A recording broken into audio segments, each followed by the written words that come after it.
So this is my garden here. I had it buttoned all up because we were hiking the Appalachian Trail. We're home now because we got injured 2 times.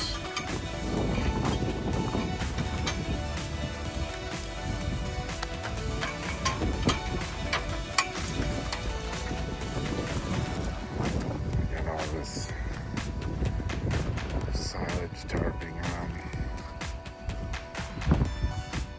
I got a couple rows that are ready to go. I got this tomato thing. This goes all the way down. I'm going to take that section of it off and repurpose it. This will probably be my tomato roll.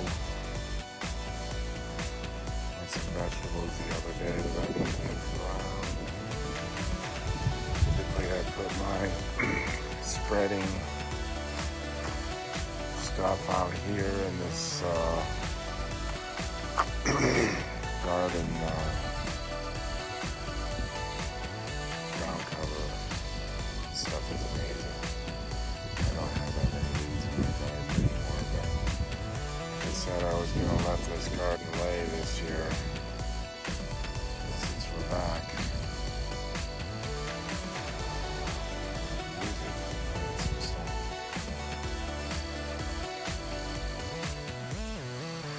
This double file viburnum here is in its full glory right now. I got another one back there.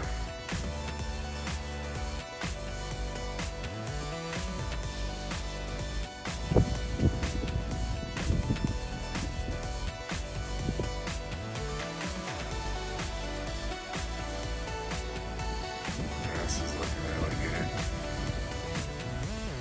Just put a pre-emergent down last week. We drove back to Virginia on the trail and hiked the bay and realized that we jumped the gun on going back. So now instead of through hikers or section hikers, hopefully we get back there and do some section hiking this year, but might as well grow some food. This is my compost pile.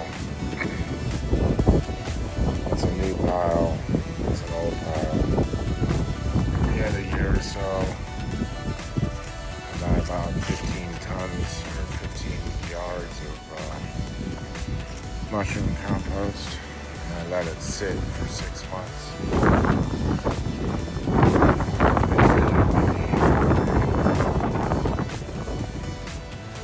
We're currently in what we call in Tennessee in our dogwood winter. The dogwoods are flowering. We probably got nipped a couple times by a frost.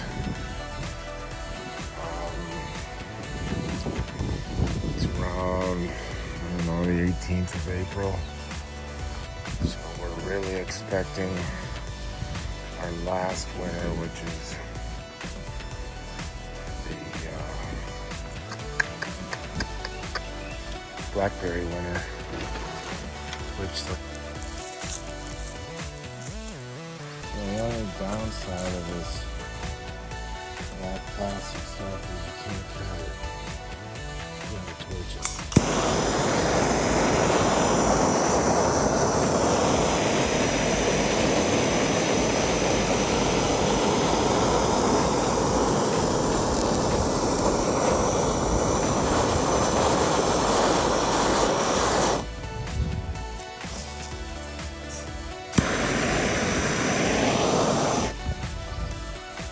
Otherwise it'll fray into 1,000 little strands.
So we've tried all kinds of staking. I put these 4x4s in the ground 5 years ago. I tried the vertical with string. I tried the California weave. I've tried to stake them on smaller poles and then try and lengthen them with couplers and stuff during the season. So last year some of our tomatoes were like 9 feet tall. So I'm gonna try this year. I really don't like growing tomatoes. I like to grow them for the sauce in the winter. But I really don't like pruning them because they take a crap load of pruning. There's a million videos on YouTube that'll show you what to do and what not to do, and then there's a million more that'll contradict every one of those videos. So I just kind of try and stick with the leader and try and maintain sucker control, which is a full-time job. But I do love BLTs in the summer. That's one of my favorite things. I love making BLTs. So we're gonna get these tomatoes in. I think we, like we do every year, bought too many. I usually buy plants at a wholesale greenhouse up by the Kentucky-Tennessee line that I've been going to for a while. I always direct seed my lettuce and kale.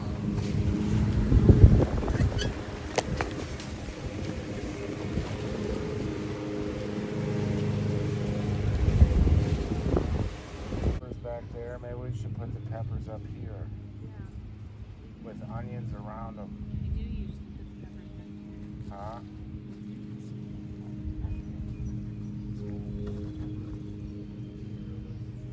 Around them. They got a lot of onions. Did you put one more tomato on that pole? Yeah. Want to do it? Huh? Want to do it?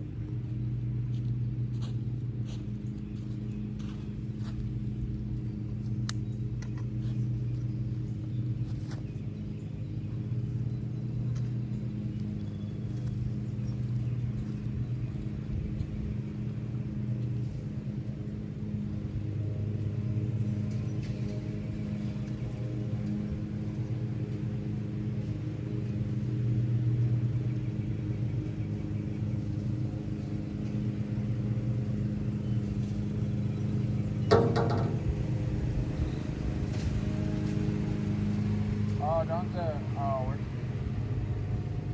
did we get peppers? Yeah, we got green peppers. So, babe, just Kind of think you take that lower leaf off. Think you cover the stem like 2-3 inches.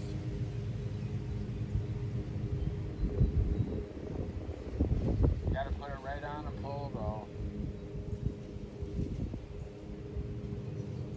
So you can tie them up. California Wonders. I love the green peppers. Huh? cement. Oh, it is? Well, you could probably move it away a little bit because that pole's pretty rigid.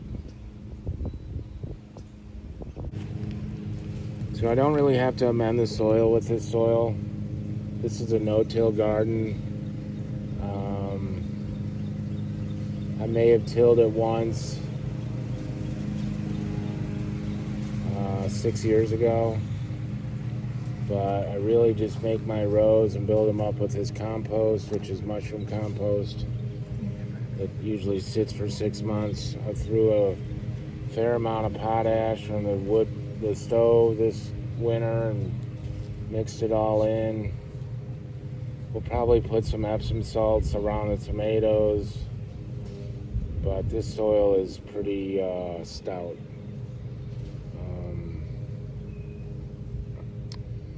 Weeds are always a problem, but I try to overplant, kind of the market garden approach. These aren't 50-foot rows. They originally were 30-inch rows by 40 something, but I don't get a lot of sun down there on that end because of the woods, and that way is west. So I've shortened my rows up over the years. My rows are laid out north to south. I found that worked pretty much better than east to west. What else? I'll probably get some cedar chips to drop on the aisleways once we're done. Mary wants to put a line of flowers in closer to the garden over in this section. I kind of hacked that dogwood there. I hope it comes back last June, I think. These are just electrical conduit, metal conduit poles. They work really good as stakes. They also work really good for pavers and their final layer.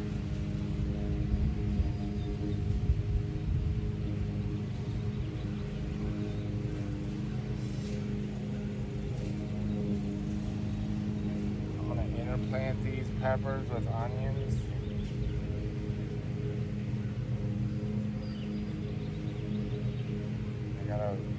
Some onion sets.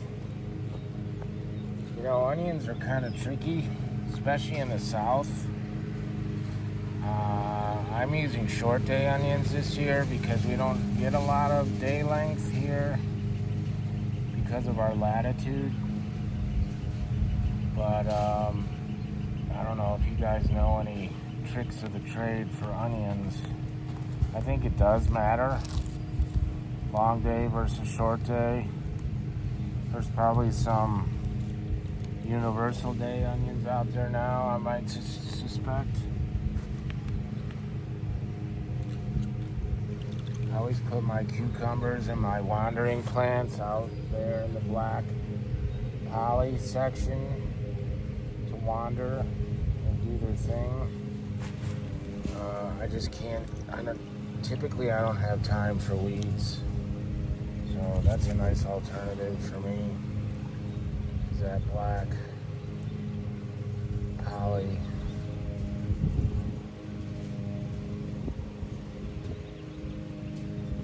I do use Roundup around my beds and in my yard, but I don't use Roundup in the garden. I don't really use any chemicals in the garden. I use a lot of, I found that these frost covers or insect covers from Johnny's works really good on the bracky something, and let them develop as a plant before you let them flower.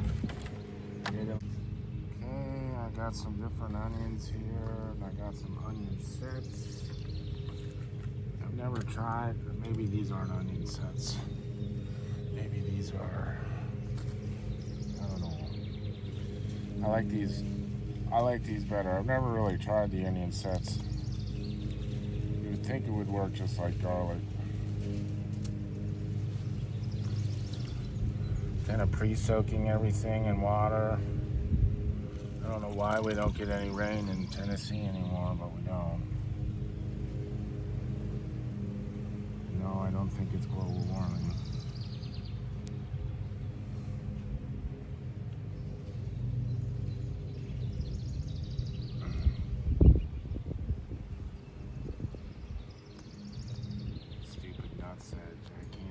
This is the worst weed on the planet.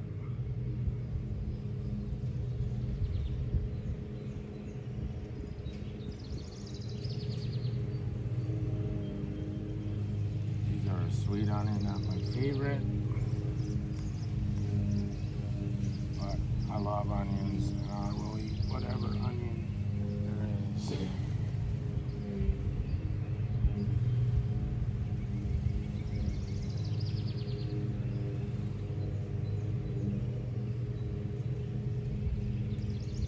Cauliflower and broccoli this year, which I've really never grown. Broccoli I have a couple times. Some kohlrabi, never planted that.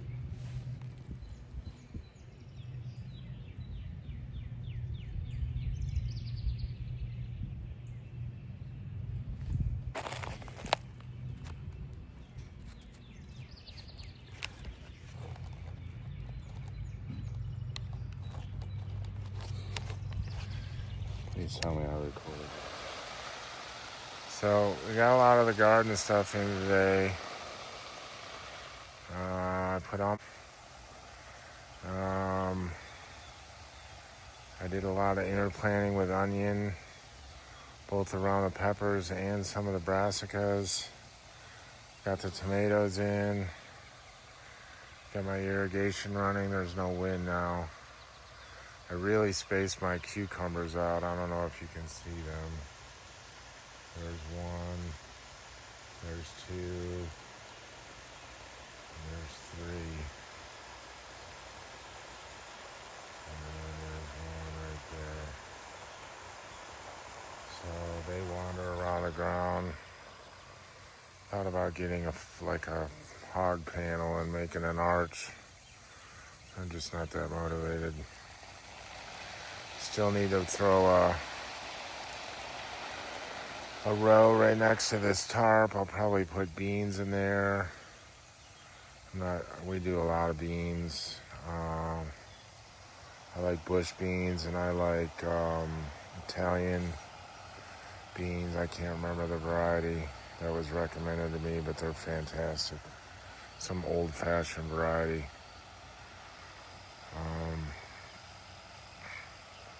Just trying to get some water on them, get really the soil wet. So I think this is going to be either part of the Serenity Garden page or the main focus.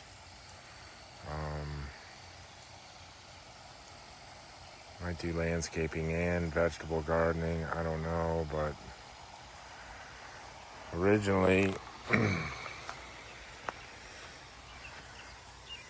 was going to put a greenhouse here in this section.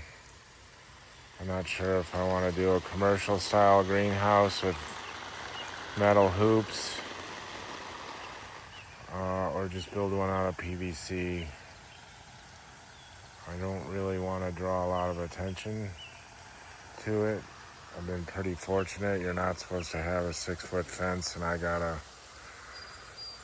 7.5-foot deer fence all the way around this thing.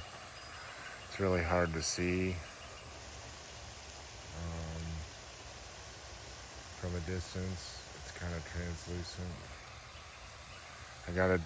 I got this fence from Critter Guard, I think. Critter or something. I'll put the description below. This is the best deer fence. It's pretty easy to install. I just installed one for a customer of mine in January. It's only a 6-footer.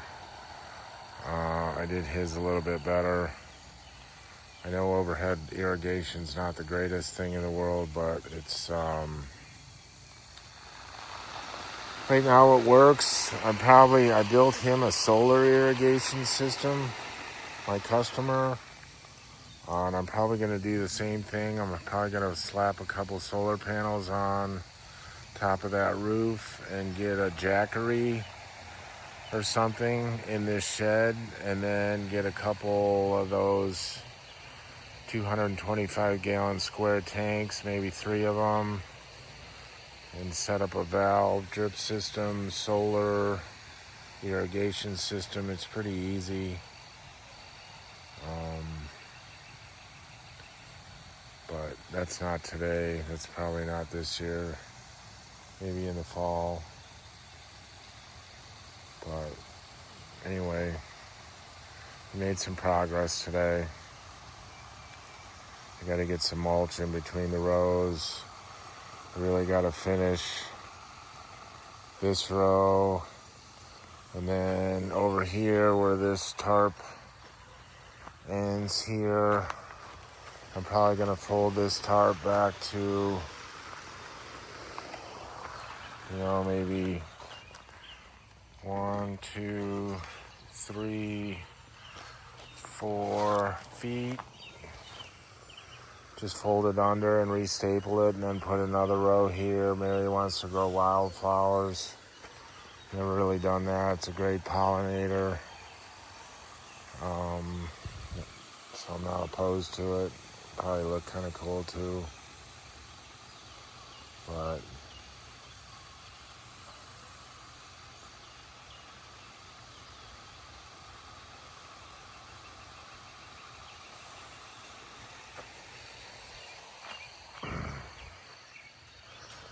just kind of give you a walk around here. So I got this apple tree, which I really pruned pretty hard this winter, and then I got that apple tree, and then that's a pear tree, and that's a really big pear tree. I don't really spray them. I put these arborvitaes up 3 winters ago. They were 6 foot tall. They've just skyrocketed, so I'm expecting big things from them this year. This is a double file viburnum, Viburnum plicatum tomentosum. Gorgeous. I mean, absolutely stunning flowers. Just kind of flowers in a herringbone pattern. These 3 here are Viburnum plicatum summer snowflake. They're summer snowflake viburnum. They flower white all summer long. They never stop flowering. There's another double file there. I screened off my neighbors 3 years ago with these hemlocks and arborvitaes, and got a couple more hemlocks here. These plants right here, I planted 1, 2, 3, 4, 5, 6, 7, 8. These are Viburnum dentatum blueberry muffin. They get really nice blueberry fruits on them, which the birds just go gaga over. And this one and that one are, instead of blue muffin, they're Chicago luster. So they kind of act like a holly. They're both, I don't know the sex of them. I think they just help them fruit more. This is an English laurel I bought last year. These are some skip laurels I put in 3 years ago, and then the frost, we had like a below 0 for a week, and it just killed them. So they never really come back. Pretty happy with the way my yard looks. I put this driveway in yesterday. I had a culvert put in. I have another driveway over here. This is kind of a back lot. That's a different road back there. That's my house on another road. So I really have a nice lot here. But I always used to take my trailer across this grass, and by the end of summer, the grass would just get trashed. So I kind of put my trailer in the woods there. There's room for it, a couple trees. This lot was all woods. And I stripped it out a little bit and put some grass in. And I put some of these white pines, about 10 of them, I think, just to kind of reforest this area. So hopefully in 5 years, those will gain some traction. I really don't want to see my neighbors. I don't really have anything against my neighbors, but the people that lived in that brown house up until this guy were kind of a pain. There's my compost pile. There's my new compost pile. I dropped a row of hemlocks in here. He's cutting those 2 big oaks down this fall. This Akusa dogwood here that's already starting to flower, which is absolutely blowing my mind because it's a month early. But maybe I'll go into a pretty good shot of the sprinklers. I'll go into this bed in another video and just kind of show you. See, the dogwoods are still flowering.